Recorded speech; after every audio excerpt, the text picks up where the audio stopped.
Hey friends, I wanted to offer these little short opportunities to um, cover the eight limbs of yoga, Ashtanga yoga, as outlined by Patanjali in the sutras, the Yoga Sutras. The eight limbs of yoga are really, especially for me lately in the last couple of years, they are really the most fundamental part of our yoga practice that if we study the eight limbs of yoga, we can find something applicable for every situation that life gives us. Um, so there are eight limbs or eight branches, and the way I always want everybody to understand it who is new to the eight limbs of yoga is that all of these eight parts of yoga have equal value. They are interdependent, and they very much rely on one another in order to offer us the most benefits. So one of the eight limbs of yoga is the one that most of you probably know, which is the asanas, the poses that we do. So when we think of a yoga class, most of us are thinking of a physical practice with a bunch of yoga poses, and that is one of the eight limbs, and that is called asana, and it is the third limb. So if they all have equal value, then it would be very important for us here in the West, who are so hyper focused on the physical, to understand what those other seven limbs are if we call ourselves yoga practitioners. So if we are practicing yoga, and those words are key, practicing yoga, it's the practice, not the perfection of it, it's the daily commitment to the practice of yoga. We really ought to know about the other seven limbs, know about them, and then devote our study time to those limbs just as we are to the physical workout. So I am going to maybe shed a little bit of light on these limbs for you. Some of you have been studying these with me for a while. I do one a month usually in my yoga classes, and I try to weave them in throughout the practice so that we are reminded of more than the physical benefits, right, to this whole journey of yoga. So the eight limbs of yoga are, and I'm just going to list them in the order that they are, and then I'm going to take one today and discuss it a little bit. So the eight limbs of yoga, Ashtanga, that's the Sanskrit term for it, are broken down as the yamas, it's the first, the niyamas, that's the second, the asanas, that's the third, the pranayama, which is breathing techniques, that's the fourth, pratyahara, which is sense withdrawal, that's the fifth, dharana, which is single pointed focus, that's the sixth, dhyana sounds similar to dharana, dhyana is meditation, that's the seventh, and the eighth is samadhi, which is translated as bliss or transcendence. So those are the eight limbs. So that might mean absolutely nothing to you, except for a couple of things you may have heard of already, like the pranayama, which is breathing or meditation.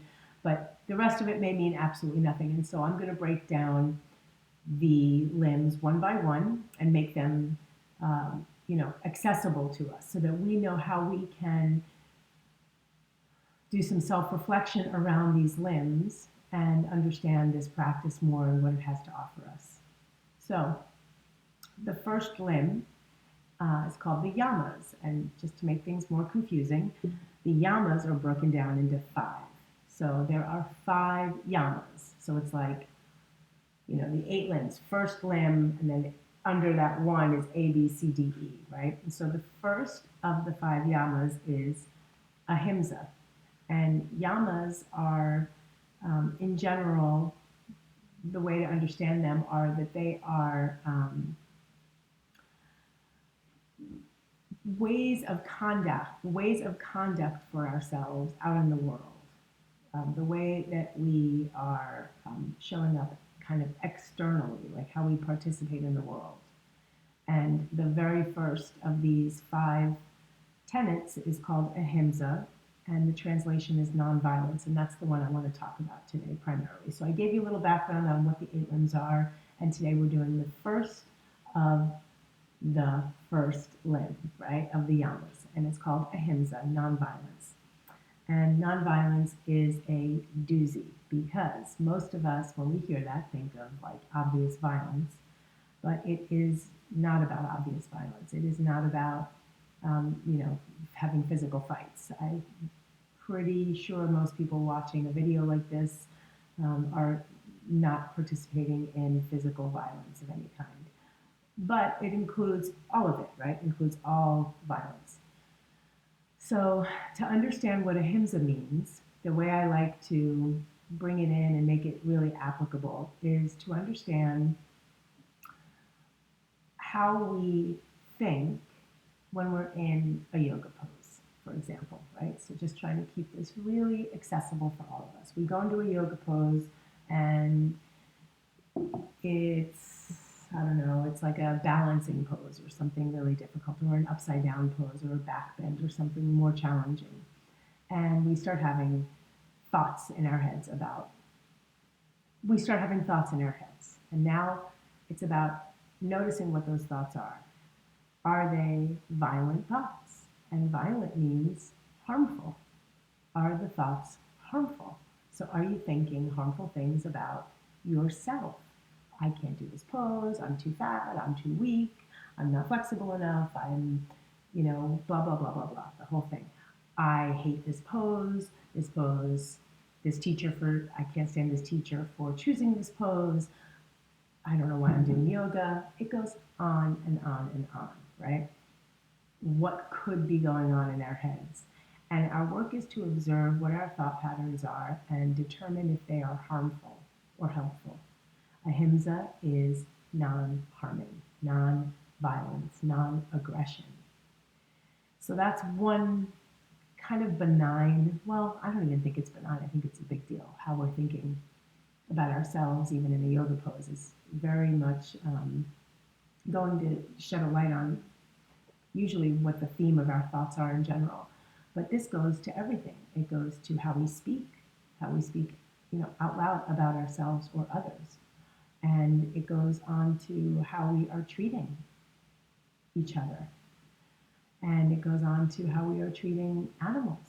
And in general, looking at our whole way of living, and is it causing any harm? When we wake up in the morning, from that moment until the evening when we put our head on the pillow, are we causing harm through anything that we think, say, do, or eat, or buy, right? Or our habits, all of it, all of our choices. Are they causing harm? All of our thoughts, are they causing harm? All of our words, are they causing harm? I mean, this is a lifetime of work. And that's the other thing I want to say before I wrap up. I'm going to try to keep these just very digestible for you and just do one at a time. So that's the thing we want to kind of look at is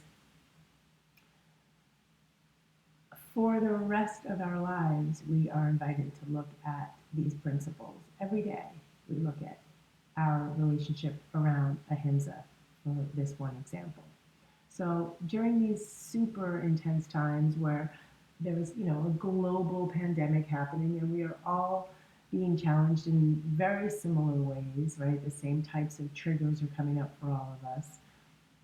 The invitation is to lean into our yoga practice. The eight limbs are an incredible place to start and to just dive into, spend half an hour a day reading about this stuff or watching videos or meditating for parts of that half an hour or that whole half an hour if you're somebody that can meditate for that long. But for me, what I would like to offer to each of you right now is, can you sit with ahimsa, the whole concept of ahimsa and our relationship to harm, and try to be real gentle with yourself and patient about it, but hold yourself accountable, right? There's that balance. Like, do the work, observe, be patient, be compassionate, be respectful to yourself, of course, and hold yourself accountable for what you're realizing so that change can be effected.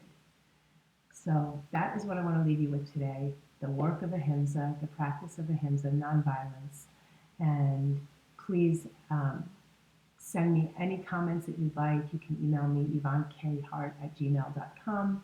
You can find me on social media. Yvonne Hart Yoga is my name on Instagram, and I'd be happy to connect with you. I am offering a whole bunch of classes right now, some through the yoga studio where I teach at Desert Song, and some here out of there's my little home massage and yoga room. And you can see all of this here on my website at yvonnehart.com. So thanks for listening, and I hope that you dive in to this very first of the 5 yamas, which is called Ahimsa, and it's Ahimsa if you want to research it more on your own. And that's it. Have a wonderful day. I look forward to connecting with you and serving if I can, and there will be more of these videos to come. Have a good day. Stay safe.